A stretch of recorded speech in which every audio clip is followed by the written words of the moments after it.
le Sahel, une terre de soleil brûlant et de traditions ancestrales. C'est ici, dans ce paysage impitoyable, qu'est né Assimi Goïta. Le Mali, une nation d'empires anciens et de traditions fières.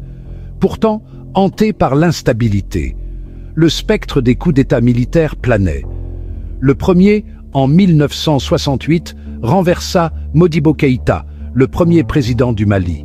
Puis, en 1991, ce fut au tour de Moussa Traoré d'être renversé. La démocratie, fragile, peinait à s'enraciner. Chaque coup d'État laissait des cicatrices, approfondissant les divisions politiques, érodant la confiance dans le pouvoir civil. La corruption gangrenait le pays. Les graines du mécontentement étaient semées. Le Nord, marginalisé et sous-développé, est devenu un terreau fertile pour les troubles. La rébellion Touareg de 2007 a exposé la faiblesse du gouvernement. Le Nord, inondé d'armes, est devenu un refuge pour les extrémistes. Le Mali, autrefois un phare de stabilité dans la région, était au bord du précipice. 2012. Le Sahel s'embrase. Des rebelles Touaregs, armés jusqu'aux dents grâce aux arsenaux libyens, lancent une offensive d'envergure. L'armée malienne, mal préparée et démoralisée, s'effondre. Le nord du Mali tombe. Une mosaïque de groupes ethniques, Touaregs, Arabes et Songaïs, est prise entre deux feux. Goïta, étoile montante de l'armée, se retrouve en première ligne. Il est le témoin direct de la férocité de l'insurrection, de la souffrance des civils, de l'effondrement de l'autorité de l'État. Sa détermination se renforce. Il se distingue au combat. Il dirige ses hommes en première ligne. Sa bravoure lui vaut le respect de ses hommes. La loyauté qu'il inspire s'avérera cruciale dans les années à venir. Alors que la rébellion fait rage, l'étoile de Goïta continue de monter. Son sens tactique brille, il dirige les forces spéciales, traque les insurgés. Ses succès lui valent des promotions, d'abord major, puis colonel. Il devient une figure incontournable de l'armée malienne. La compréhension de Goïta du Nord s'approfondit. Il voit les racines de la rébellion, la pauvreté, la marginalisation. Il sait que la force militaire seule ne peut pas gagner la paix. Ses expériences dans le Nord façonnent sa vision du monde. Il constate les échecs du gouvernement, la corruption, l'incompétence. Un doute s'installe. Les problèmes du Mali peuvent-ils être résolus par des moyens démocratiques? 2020. L'air à Bamako est lourd de tensions. Des manifestations éclatent. La population, exaspérée par la corruption et l'insécurité, réclame le changement.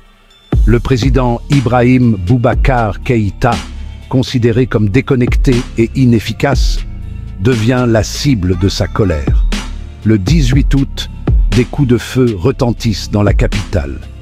Une mutinerie éclate au camp militaire de Kati. Des soldats, désabusés et en colère, prennent le contrôle. Le président Keïta est arrêté. Le gouvernement est dissous. Le coup d'État d'août provoque une onde de choc dans toute la région. La communauté internationale condamne la prise de pouvoir par la force. Mais dans les rues de Bamako, c'est la liesse. Le peuple aspirait au changement. Mais quel genre de changement?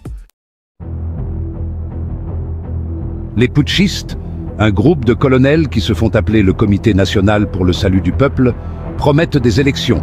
Ils nomment Ba Ndao, un colonel à la retraite, président par intérim. Goïta, le cerveau stratégique du coup d'État, devient vice-président. Mais la transition est de courte durée. En mai 2021, un nouveau coup d'État. Cette fois, Goïta est au centre du jeu.